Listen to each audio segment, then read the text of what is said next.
Thank you so much for agreeing for this interview. I really appreciate it. Welcome. Thank you. It's my pleasure to be here. So I just want to start with saying that today we are all mourning for the civilians that the innocent lives that died in this cruel war. We are all mourning for them, and today we're gonna discuss things beyond fanaticism in this problem. And can you please, Mr. Bowden, can you please introduce yourself for the ones that don't know you yet?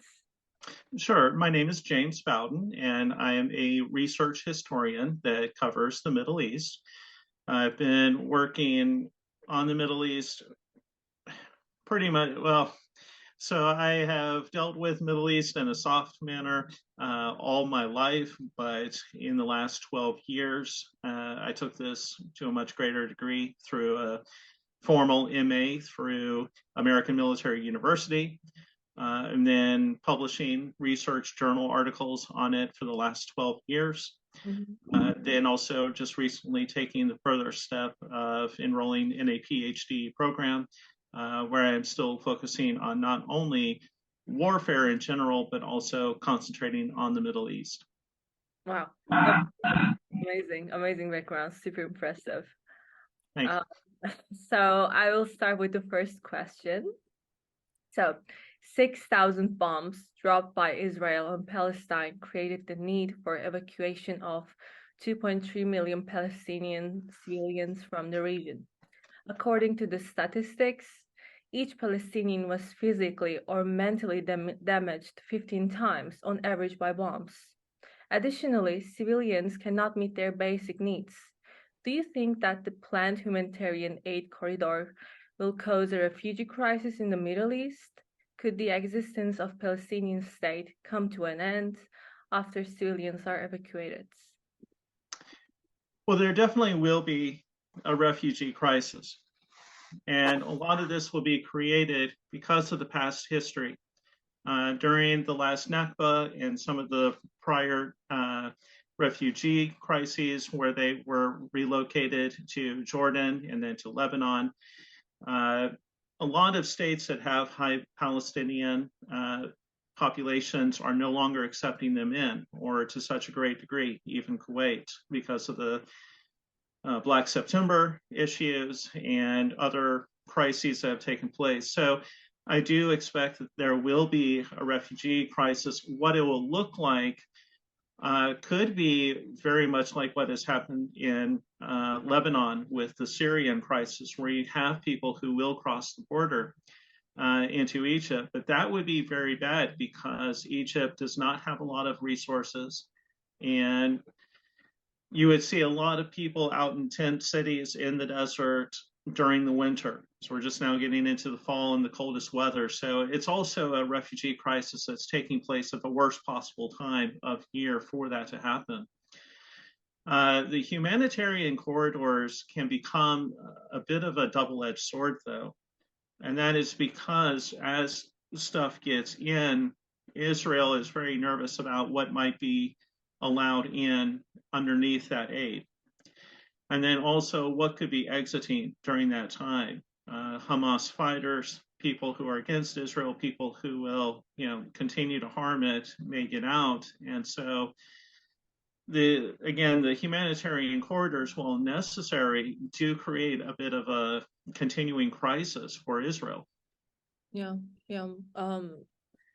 We can't do anything but worrying for them. And I think, like, from at least what I see, Egypt is quite certain that they don't want any refugees.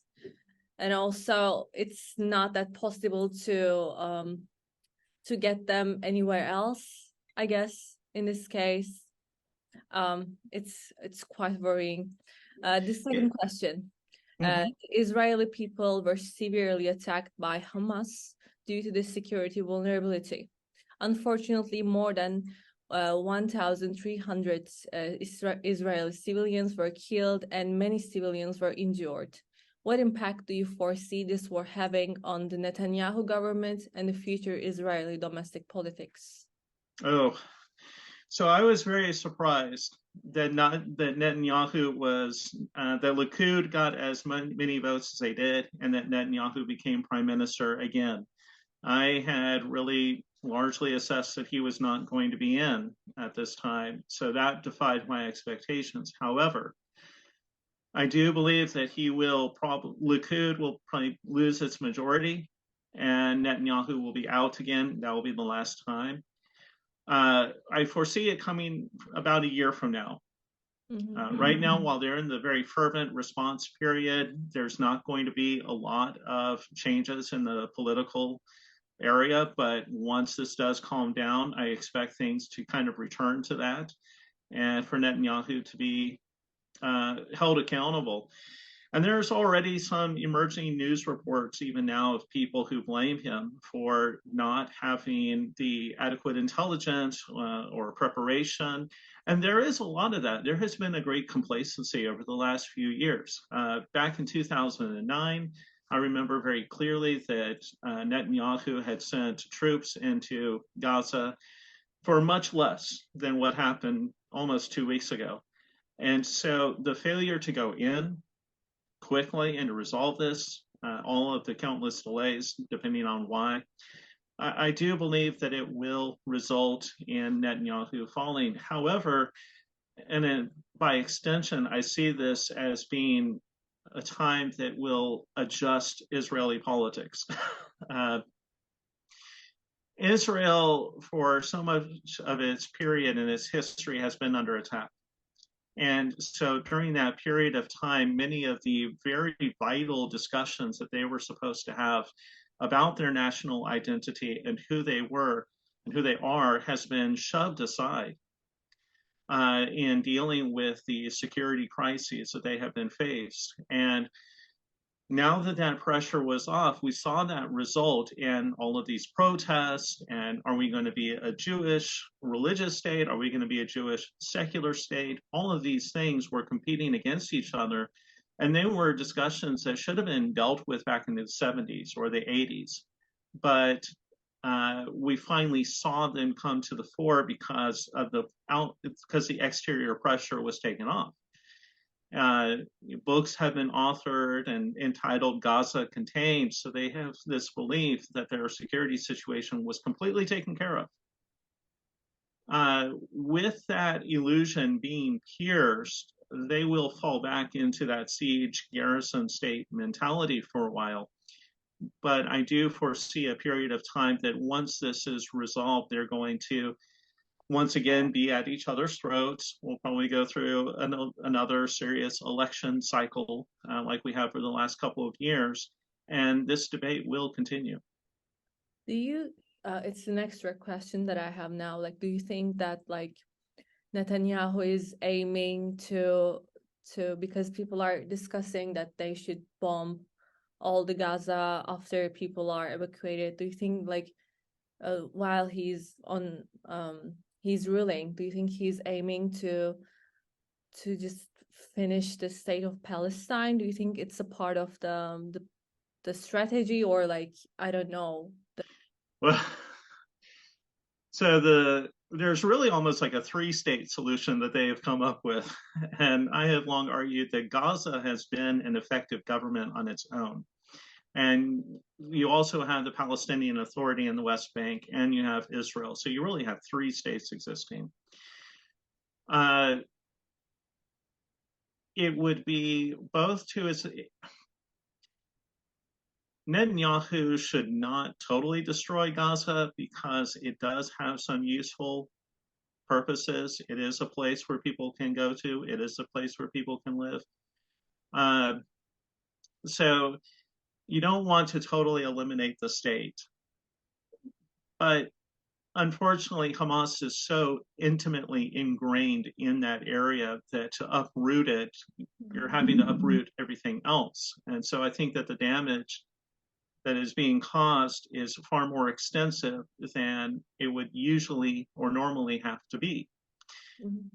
In other war situations, you remove the government, but you leave enough in place that you have something to build on and you don't totally wipe it out.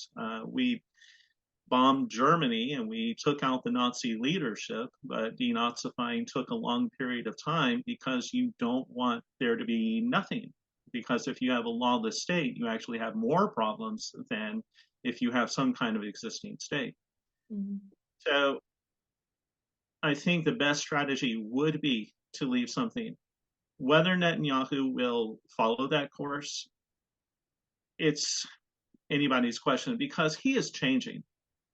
I have watched him change in his positions and his responses over the last few years. And whereas he was very predictable at one time, he's gotten very unpredictable.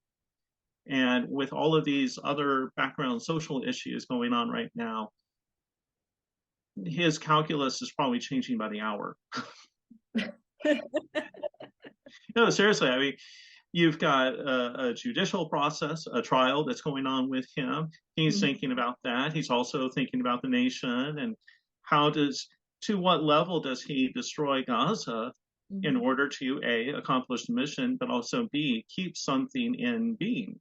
Mm-hmm. Mm-hmm. And so everything's got to be constantly filtered through all of those things. And in many ways, I'm not surprised that a ground invasion hasn't taken place. Mm-hmm. Mm-hmm. Because, like, for example, around me, many people are suspecting he is gonna somehow utilize this position of Israel being a little bit vulnerable and needing a leader for sure in a crisis time, and Mm-hmm. he's gonna take the advantage of it. But this is just what people around me and like what I hear in here, Turkey.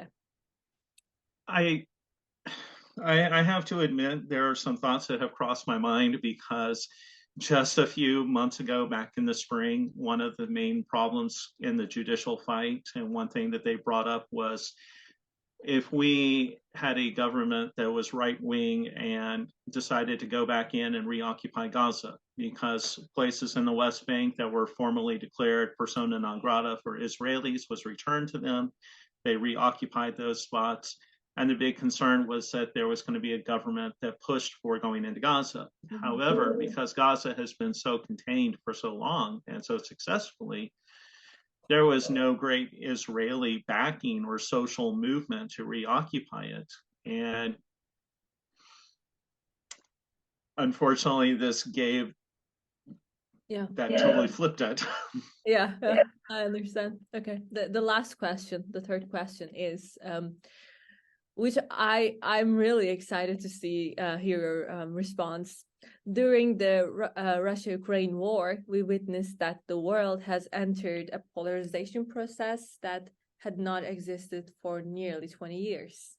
It is remarkable that the poles of the war between Hamas and Israel are similar to the poles that occurred in Russia-Ukraine war. Could this increasing polarization can be an omen of a worldwide crisis? Absolutely. Absolutely. I have reflected on this, and the more I've been able to think, I mean, we are probably in the most significant crisis in world history that we have been since the beginning of World War II, because of the fact that Russia and the United States find themselves on opposite sides yet again of a regional conflict. We are one more regional conflict away from open World War III. And I don't mean to say that lightly. I really don't. Mm-hmm. If China takes this opportunity to say United States is distracted in Ukraine and in Israel, trying to supply them, then they may make a move towards Taiwan. Mm-hmm. And that means that because of our investment and our work in Israel and Ukraine, then that means that our partners in the Pacific, Australia, South Korea, Japan, the Philippines, they might actually have to bear the brunt and the burden, the majority of the early burden for fighting Chinese aggression out there. And Russia and Iran may give them the green light to do so. So we're in a very delicate. I tell people that the Cold War was practically a blessing because everybody was so worried about going to war and about a nuclear war that nobody did anything. But since we moved out of that period, we have actually seen an expansion of tensions like never before. So I consider this to be a time when we need to be making the best decisions possible, and a time that international relations is going to matter more than any other time. Yeah, I totally agree. I heard that Putin didn't call Netanyahu for, like, unlike the most of the leaders.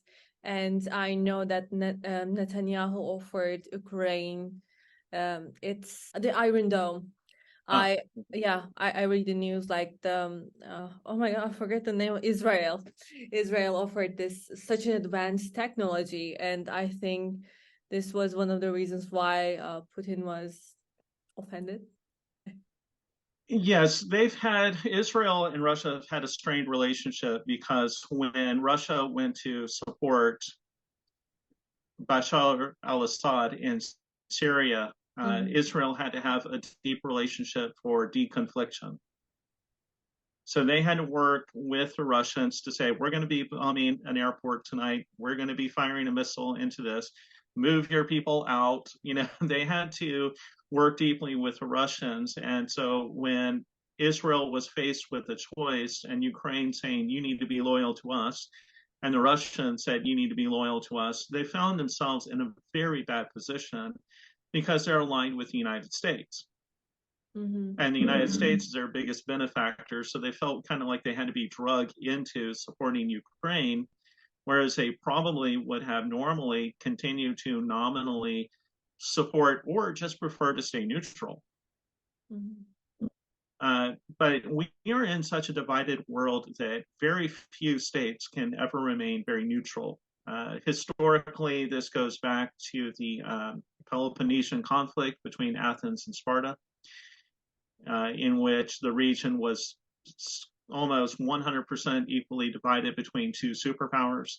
And they actually went to war, but they went to war, get this, because two of their allies on each side went to war with the other person's allies in the region. And so that started the larger war between them. And so, again, so many different interlocking alignments, and we have created through international liberal globalism a more delicate house of cards in some ways, because so many countries have so many conflicting allegiances and agreements that it's hard to easily know which way to fall.